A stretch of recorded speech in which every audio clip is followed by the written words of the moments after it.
കാലം കഴിയുന്തോറും അന്ന് കണ്ട ആ കാഴ്ച അവന്റെ മനസ്സിൽ കൂടുതൽ മിന്നി തെളിഞ്ഞുകൊണ്ടേയിരുന്നു. അവന്റെ ഏകാന്തത അവനെ കൊതിഞ്ഞെത്തിച്ചത് പുതിയ ചിന്തകളിലേക്കും പുതിയ പരീക്ഷണങ്ങളിലേക്കും. തനിക്ക് താങ്ങും തണലുമായിരുന്ന അപ്പനെ കൊല്ലാൻ നേതൃത്വം കൊടുത്തവരെ കുറിച്ച് അവൻ അന്വേഷിക്കാൻ തുടങ്ങി. തന്റെ അപ്പനെ കൊല്ലിച്ചത് അമ്പാട്ടുപുരത്തിലെ പരമേശ്വരനാണെന്നറിയാൻ ആ യുവാവ് അയാളെ ഇല്ലാതാക്കാനായി സ്വന്തം നാട് വിട്ട് കിഴക്ക് നാട്ടുകളിലേക്ക് യാത്ര തിരിച്ചു.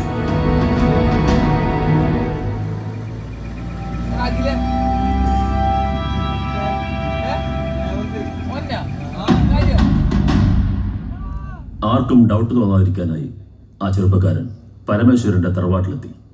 അവിടുത്തെ ഹെൽപ്പ് കൊണ്ട് ജീവിക്കുന്നവനാണെന്ന് വരുത്തി തീർത്തു. എന്നാലും പരമേശ്വരനെ തീർക്കാനുള്ള അവസരത്തിനായി അവൻ കാത്തിരിപ്പ് തുടർന്നു. കരുത്തനും അഭ്യാസിയുമായ പരമേശ്വരനെ എളുപ്പത്തിൽ കൊല്ലാനാവില്ലെന്ന് അവൻ അറിയാമായിരുന്നു. ആർക്കും സംശയം തോന്നാത്ത രീതിയിൽ പരമേശ്വരനെ കൊല്ലാനായിട്ടായിരുന്നു ആ ചെറുപ്പക്കാരൻ പിന്നീട് തലപോച്ചത്. ഇലക്ട്രോണിക്സിൽ പരീക്ഷണങ്ങൾ നടത്താറുള്ള അവന്റെ തലയിൽ ലഭിച്ച ആശയമായിരുന്നു ഷോക്ക് അടുപ്പിച്ചുള്ള കൊലപാതകം. അക്കാലത്ത് വീടുകളിൽ സാധാരണയായി ഉപയോഗിക്കാറുള്ള 3 ഘട്ട ടോർച്ചിന്റെ ബാറ്ററികൾ ഒരുമിച്ച് വെച്ച് ഒരു പവർ ബോക്സ് അവർ ഉണ്ടാക്കി. ബാറ്ററിയുടെ DC ചാർജിനെ ട്രാൻസ്ഫോമർ വഴി AC ആക്കി പവർ പരിശോധിച്ച് അവൻ പരീക്ഷണങ്ങൾ നടത്തിക്കൊണ്ടേയിരുന്നു.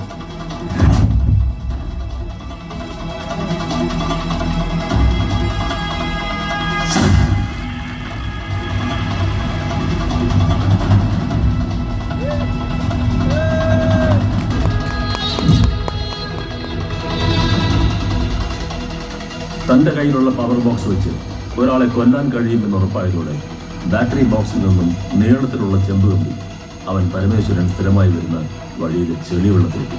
വെള്ളത്തിൽ കരണ്ടിന്റെ പവർ ഇരട്ടിയാകുമെന്നറിയാവുന്ന സണ്ണി പരമേശ്വരനെ വെള്ളത്തിലേക്ക് ഇറക്കുവാനായി അയാളുടെ പ്രസ്ഥാനത്തിന്റെ ലഘുരേഖകൾ അങ്ങിങ്ങായി വിതറി.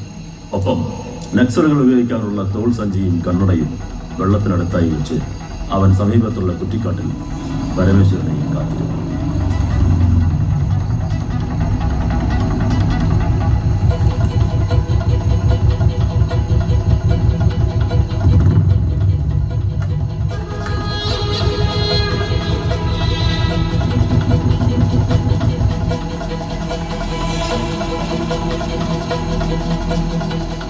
അപ്രതീക്ഷിതമായി ലഘുലേഖകൾ കണ്ടതും ആശങ്കയോടെ വെള്ളത്തിലേക്ക് ഇറങ്ങിയ പരമേശ്വരൻ ഷോക്കേറ്റ് മരണപ്പെട്ടതും മിനിറ്റുകൾക്കുള്ളിലായി.